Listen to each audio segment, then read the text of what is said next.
السلام عليكم، ازيكم حبايب المسيف؟ عاملين ايه؟ كل عام وانتم بخير يا حبايب قلبي. بصوا، عايزه بقى لايكات كتير على الاوردر ده، تقولوا لي رايكم فيه ايه.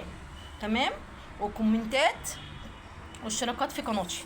بالله عليكم حبايبي، عايزه كل اللي يدخل يشوف الاوردر ده وعجبه يشترك في قناتي عشان اكبر بيكم وليكم، ويفعل الجرس عشان يوصل لكم مني كل جديد.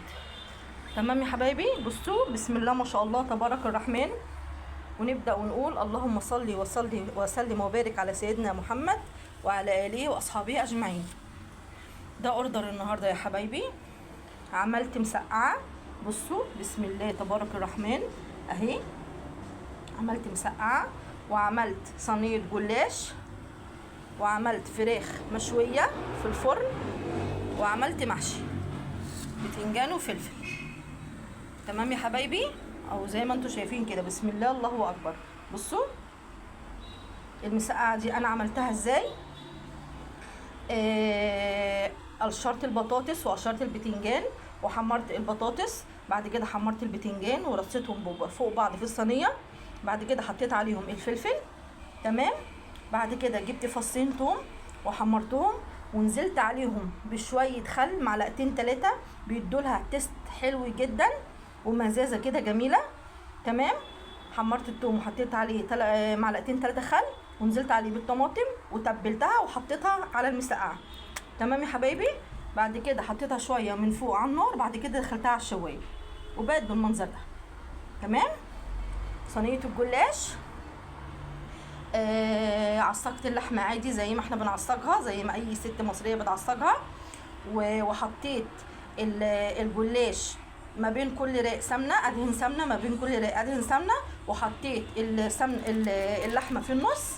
بعد كده حطيت من فوق شويه فلفل اسود وبيضتين وحوالي كوبايه لبن، وشربتهم ودخلتها الفرن، بقت بالمنظر ده. تمام يا حبايبي، والمحشي انتوا عارفين بقى خلطته وعارفين كل حاجته، يعني ده مش محتاج شرح. تمام يا حبايبي، والفراخ المشويه بس هي معلش اتلسعت مني سنه على الشوايه، بس الحمد لله يعني انقذناها. الفراخ المشويه انا نقعتها من بالليل.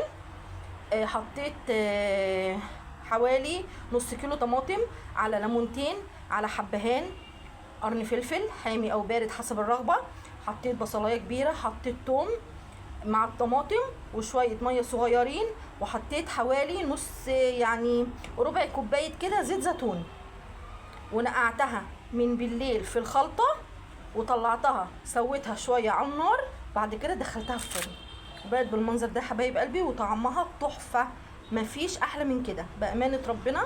يعني بسم الله ما شاء الله تبارك الرحمن، والف هنا وشفا على ياخد الاوردر ده اهو يا حبايبي. اتمنى تجربوا الاوردر، هسيب رقمي على البوست.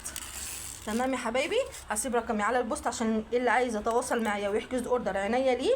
احنا بنوصل كل حته داخل القاهره، قريبه او بعيده. تمام، ما تنسونيش في اشتراكات، بالله عليكم الاشتراكات، عايزه القناه او الفيديو ده يجيب 1000 لايك واعلى اشتراكات واعلى كومنتات عشان اكبر بيكم وليكم حبايبي. وطبعا اللي حابب يطلب مني اي حاجه قبلها بيوم يتصل عليا وانا هاني ليه الاوردر يوصل لكم لحد باب البيت. احنا بنروح كل حته داخل القاهره، قريبه او بعيده. تمام يا حبايبي، اسيبكم في رعايه الله، واتمنى تقولي لي بقى كومنتات واشتراكات ولايكات على الاوردر الجميل ده. السلام عليكم.